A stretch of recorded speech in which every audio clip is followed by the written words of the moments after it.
स्वागत है दोस्तों आप सभी का। आज का वीडियो सेंट्रल टेंडेंसी के ऊपर बनाया गया है। इस वीडियो का ऑब्जेक्टिव यह है कि इस वीडियो को देखने के बाद आप सेंट्रल टेंडेंसी के कॉन्सेप्ट को समझ जाएं।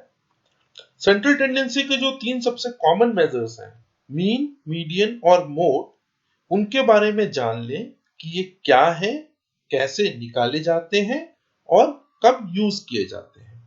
इस वीडियो को देखने के बाद आप खुद डिसाइड कर पाए कि कब कौन सा सेंट्रल टेंडेंसी का मेजर यूज करना है। यह वीडियो केवल कॉन्सेप्ट के ओवरव्यू के लिए है। इन मेजर्स को अलग से डिटेल में निकालना सीखने के लिए हम एक अलग वीडियो बनाएंगे। सबसे पहले यह समझ लेते हैं कि सेंट्रल टेंडेंसी होती क्या है। Central tendency is a descriptive summary of a data set through a single value that reflects the center of the data distribution. Central tendency वो single value होती है जो किसी डेटा सेट के डिस्ट्रीब्यूशन को रिफ्लेक्ट करती हो। It attempts to provide an accurate description of the entire data in the distribution.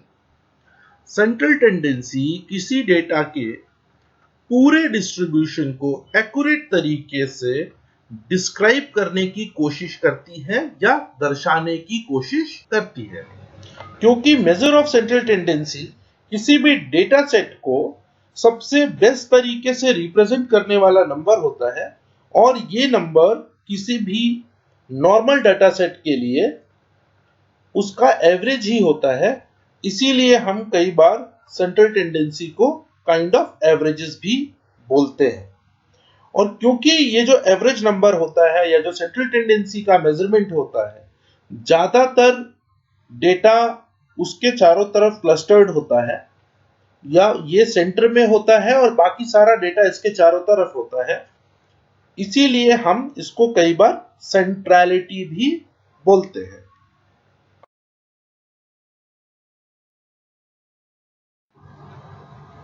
Central tendency के तीन कॉमन मेजरमेंट्स हैं जिनको हम मीन, मीडियन और मोड बोलते हैं। इस वीडियो में हम आगे समझेंगे कि ये क्या है और इन्हें कैसे कैलकुलेट किया जाता है और ये कब यूज होते हैं। अभी के लिए हम ये जान लें कि सेंट्रल टेंडेंसी का कौन सा मेजर यूज होगा। ये इस बात पे डिपेंड करता है कि हमारे पास जो डेटा सेट है उसकी प्रॉपर्टीज क्या है या वो किस तरीके का डेटा हमारे पास है। जैसा कि हम पहले बात कर ही चुके हैं, सेंट्रल टेंडेंसी के तीन सबसे कॉमन मेजर्स मीन, मीडियन और मोड हैं। इसके अलावा भी सेंट्रल टेंडेंसी के कुछ दूसरे मेजर्स होते हैं जैसे geometric mean, harmonic mean, mid range and geometric median. But mean, median and mode are the most common measures of central tendency, and in this video we will only talk about these three. So the first and most common measure of central tendency is mean. Mean is the normal average. Common language में हम जिसे average बोलते हैं उसी को हम stats में mean बोलते हैं। ये sum of the value divided by count of the value करके इसको निकाला जाता है। दूसरा मेजरमेंट है median. Median is called the middle value.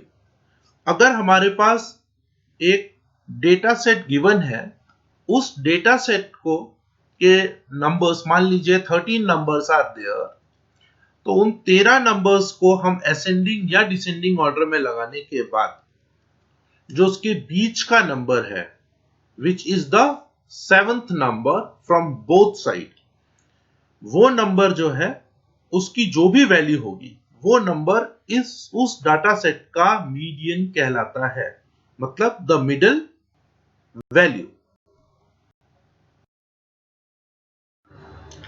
तीसरा मेजरमेंट है mode. Mode is the value that occurs most often. जो वैल्यू या जो नंबर सबसे ज्यादा बार आ रहा है वो नंबर उस डेटा सेट का मोड कहलाता है. मान लीजिए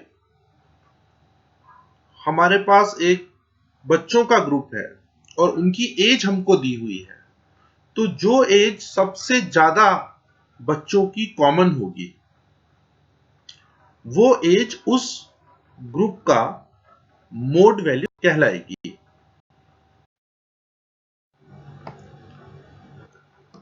हमने पहले ही जान लिया कि mean is the usual average और इसका फॉर्मूला है sum of the values divided by count of values. अब हम इसे एक एग्जाम्पल के माध्यम से समझते हैं. एक बच्चों का ग्रुप है जिसकी एज हमें दी हुई है 3 साल, 4 साल, 5 साल, 6 साल, 8 साल, 4 साल और फिर 5 साल. अब अगर हमें एक कॉमन नंबर चाहिए हो जिससे हम इस बच्चों के ग्रुप को रिप्रेजेंट कर सकें या उनकी एज को रिप्रेजेंट कर सकें, तो हम क्या करेंगे, हम इसका मीन निकालेंगे. मीन कैसे निकालेंगे? पहले हम सारे बच्चों की एजों को आपस में जोड़ देंगे. तो 3 + 4 + 5 + 6 + 8 + 4 + 5 = 35. तो सम ऑफ द वैल्यूज इज 35. बच्चों की एज का टोटल 35 है. काउंट ऑफ द वैल्यूज, बच्चे कितने हैं? 7 बच्चे हैं. तो काउंट ऑफ द वैल्यूज हो गया 7. अब हम 35 को 7 से डिवाइड करेंगे. 35 divided by 7 = 5. So mean for this group of kids is 5.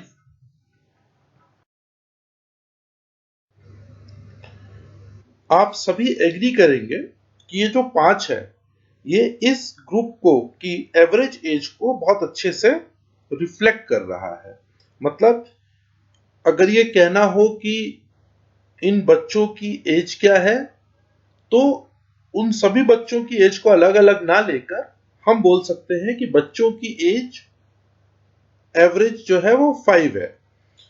और इसके बेसिस पे हम इन बच्चों के ग्रुप के लिए कोई भी डिसीजन ले सकते हैं.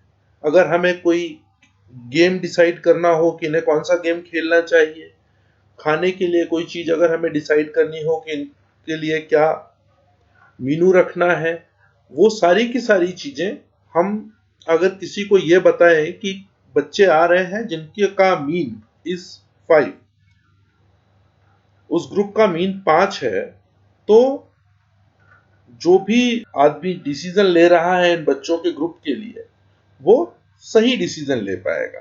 This is the significance of the central tendency which is mean in this particular case. अगर मीन निकालना इतना इजी है और इतना यूजफुल है तो हमें फिर दूसरे मेजर्स की जरूरत क्यों पड़ती है? इसे समझने के लिए हम एक एग्जाम्पल का सहारा लेंगे. मान लीजिए उन बच्चों के ग्रुप में एक बच्चे की दादी ने और ज्वाइन कर लिया और दादी की उम्र थी 70 साल. तो अगर अब हम इस नए ग्रुप का मीन निकालते हैं, एवरेज निकालते हैं, तो कैसे निकालेंगे? पहले हम सबकी एज को टोटल करेंगे जो कि अब क्या है 3 साल, 4 साल, 5 साल, 6 साल, 8 साल, 4 साल, 5 साल प्लस दादी की उम्र जो कि है 70 साल. तो टोटल अब हो गया 105. काउंट ऑफ द वैल्यूज कितनी है? 7 से बढ़कर हुई 8. तो अब जो हमारा मीन आएगा वो आएगा 105 डिवाइडेड बाई 8 विच इज 13.1. अगर हम इस मीन पर रिलाई करें और ये कंक्लूजन निकालने की जो ग्रुप है, this is a group of teenagers, this conclusion will be totally wrong. इस ग्रुप में एक भी मेंबर टीनेजर नहीं है.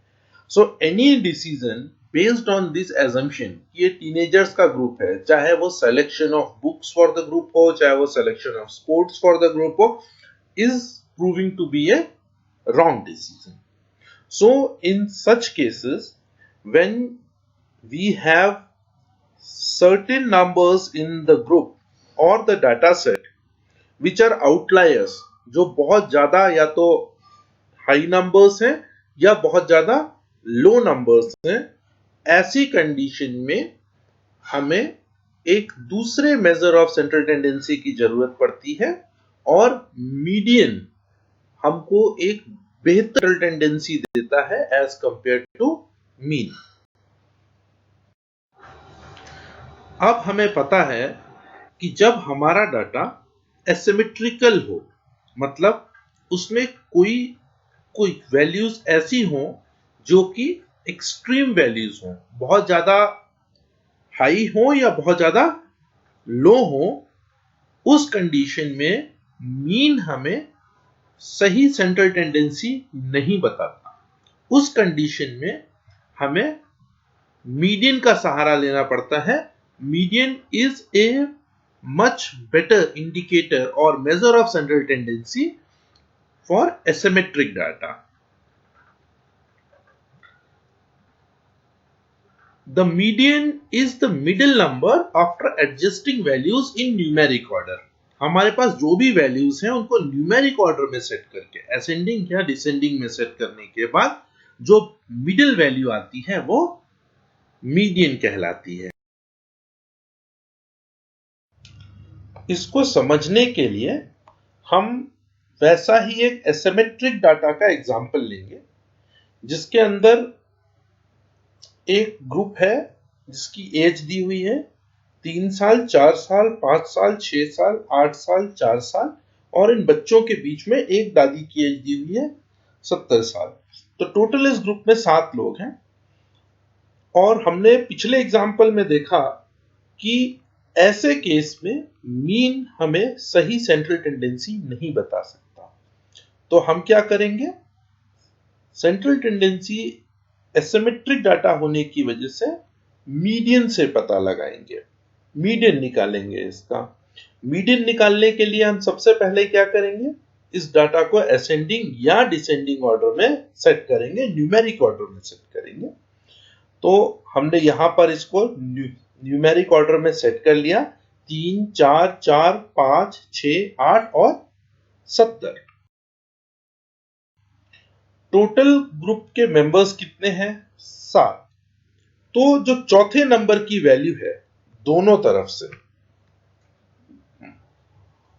वो वैल्यू इस ग्रुप का मीडियन एज कहलाएगी या इस ग्रुप का मीडियन कहलाएगी। अब अगर हम इस मीडियन के बेसिस पे ये निष्कर्ष निकालते हैं कि इस ग्रुप के लोगों की एज 5 साल है और उस बेसिस पे इस ग्रुप के लिए अगर कोई भी डिसीजन लेते हैं तो वो डिसीजन इस ग्रुप के ज्यादातर लोगों के लिए सही होगा एक्सेप्ट दादी। So median is giving us a much better central tendency of the group as compared to mean, because the data in this case is asymmetrical.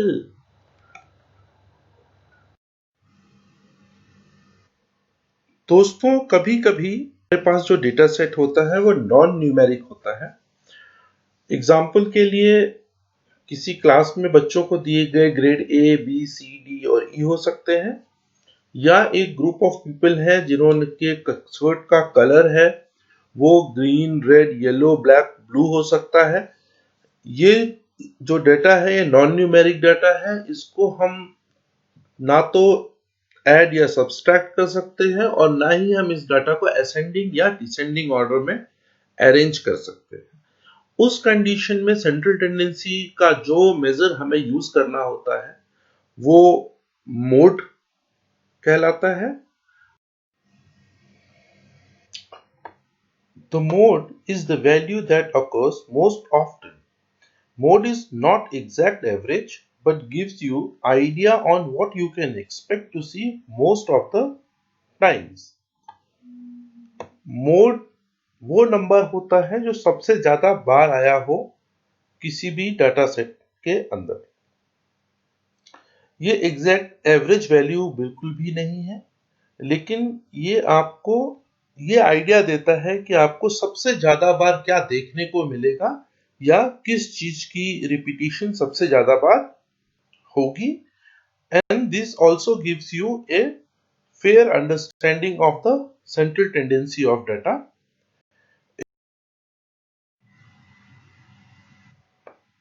Example के लिए हमने एक ग्रुप की एज ली जो कि 3 साल, 4 साल, 5 साल, 6 साल, 7 साल, 4 साल और 70 साल है।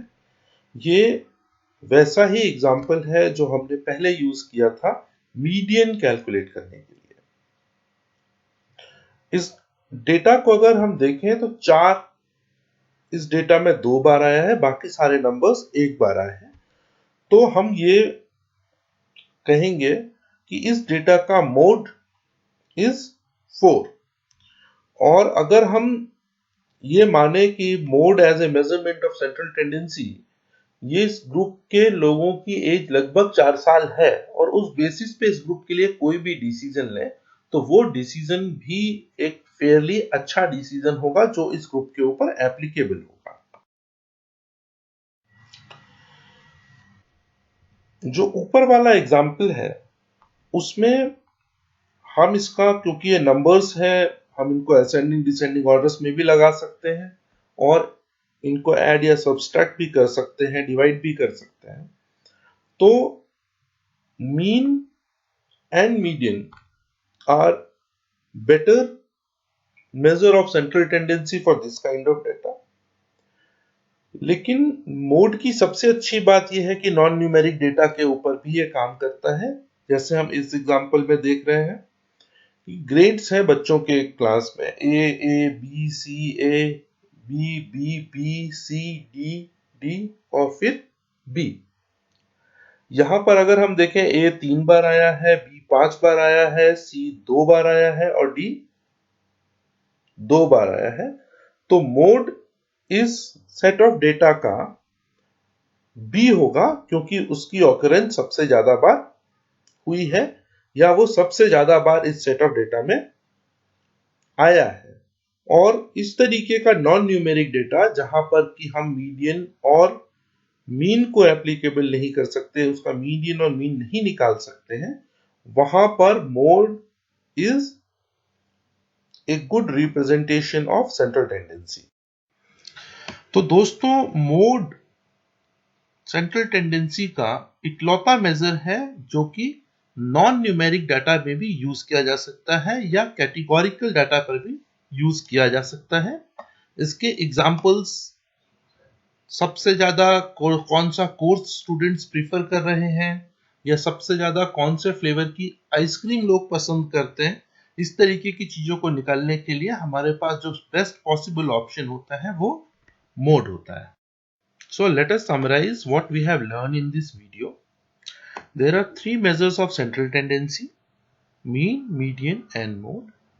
Mean is the simplest and most commonly used measure of central tendency, which is used for symmetric data or equally distributed data.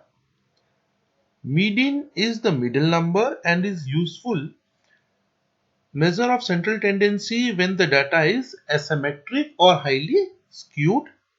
Mode is the value which is most common and this can also be used for non-numeric data. Hope this video was useful. If yes, please like and subscribe our channel. We will come up with more simple and useful video on statistics.